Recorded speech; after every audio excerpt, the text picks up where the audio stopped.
Manas Ranjan Sahu station superintendent Koraput railway station. Sir ଗତ ସନ୍ଧ୍ୟାରେ ଯେଉଁ ମାଲଗାଡ଼ି ଲାଇନଚ୍ୟୁତ ହୋଇଯାଇଥିଲା କେଉଁ ପରିସ୍ଥିତିରେ ହେଇଥିଲା ଆଉ କି ପ୍ରକାର ତାକୁ ମାନେ ଉଦ୍ଧାର କାର୍ଯ୍ୟକୁ ମାନେ ତ୍ୱରାନ୍ୱିତ କରାଗଲା ତା ବିଷୟରେ ଟିକେ। କାଲି ସନ୍ଧ୍ୟାବେଳେ କୋରାପୁଟରୁ ଡୁମୁରିପୁଟ ଯିବା ପାଇଁ ଗୋଟେ ମାଲଗାଡ଼ିକୁ ଥ୍ରୁ ସିଗ୍ନାଲ ଦିଆଯାଇଥିଲା। करीब राति 8:33 समୟରେ आमको ड्राइवर वाकीटकी कहला जे आमर बीपी ड्रप हो जाइए।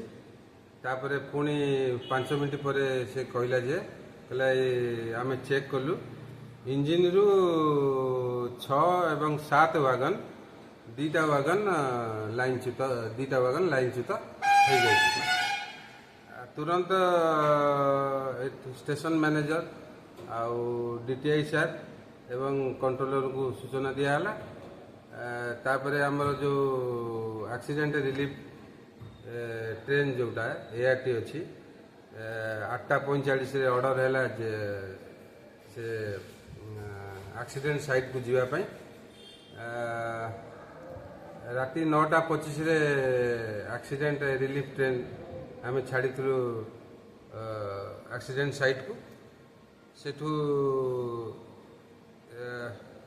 सेठू काम सरिला 27 तारीख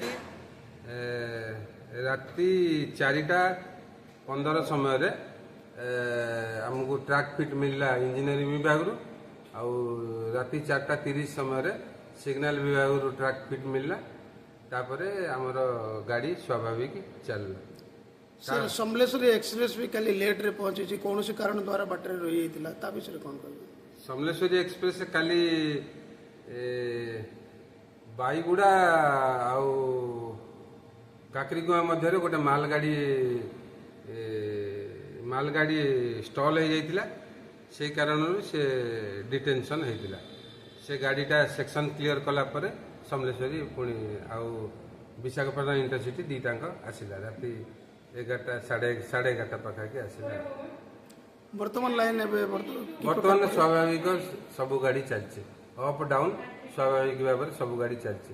राति 4:30 परठू स्वाभाविक भाव सबू पैसेंजर ट्रेन सबू गुड्स ट्रेन सबू लाइन रे टाई लाइन रे स्वाभाविक भाव चलवा आरंभ कर दी।